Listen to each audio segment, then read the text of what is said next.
தேர்தல் நடத்தை விதி அமலில் உள்ள நிலையில் யானை வழித்தடங்கள் வரைவு அறிக்கையை வெளியிட்டு மலைவாழ் மக்களின் வாழ்வாதாரத்தையும் வாழ்விடங்களையும் இழக்கும் நிலையை உருவாக்கிய விடியா திமுக அரசுக்கு அதிமுக பொதுச்செயலாளர் எடப்பாடி கே பழனிசாமி கடும் கண்டனம் தெரிவித்துள்ளார்.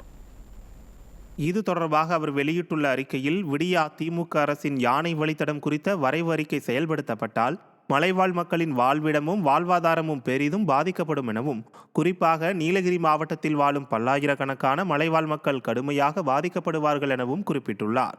தமிழகத்தில் சுமார் 42 யானை வழித்தடங்கள் இருப்பதாக கணக்கிட்டு கூடுதல் முதன்மை தலைமை வனப்பாதுகாவலர் தலைமையில் அமைக்கப்பட்ட குழு வரைவு அறிக்கையினை ஆங்கிலத்தில் வெளியிட்டதை சுட்டிக்காட்டியிருக்கும் எதிர்க்கட்சித் தலைவர் எடப்பாடி கே பழனிசாமி, வரைவு அறிக்கை குறித்த முறையான எந்த அறிவிப்பும் பத்திரிகைகள் மற்றும் தொலைக்காட்சிகள் வாயிலாகவோ வனத்துறையால் கடந்த 9ஆம் தேதி வரை வெளியிடப்படவில்லை என நினைவு கூர்ந்துள்ளார்.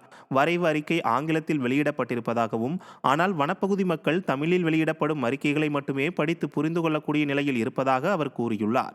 தேர்தல் நடத்தை விதிமுறைகளால் மக்கள் போராட வாய்ப்பின்றி முடக்கப்பட்டிருப்பதாகவும் எதிர்க்கட்சித் தலைவர் குற்றம் சாட்டியுள்ளார். மக்களின் வாழ்விடங்கள் பறிபோகும் வகையில் அவர்களது குடியிருப்புகள் யானை வழித்தடத்தின் கீழ் கொண்டுவரப்பட்டிருப்பதாக அதிமுக பொதுச் செயலாளர் எடப்பாடி கே பழனிசாமி சாடியுள்ளார். ஒரே வருடத்தில் யானை வழித்தடங்களின் எண்ணிக்கையை இரட்டிப்பாக்கியதோடு அதை செயல்படுத்த முனைப்பு காட்டும் விடியா திமுக அரசின் செயல்பாடு மலைவாழ் மக்களின் நலனுக்கு எதிரானது என்று புகார் கூறியிருக்கும் எதிர்க்கட்சித் தலைவர், அவசர கதியில் இத்திட்டத்தை செயல்படுத்த விடியா அரசு முனைப்பு காட்டுவதாக குறிப்பிட்டுள்ளார்.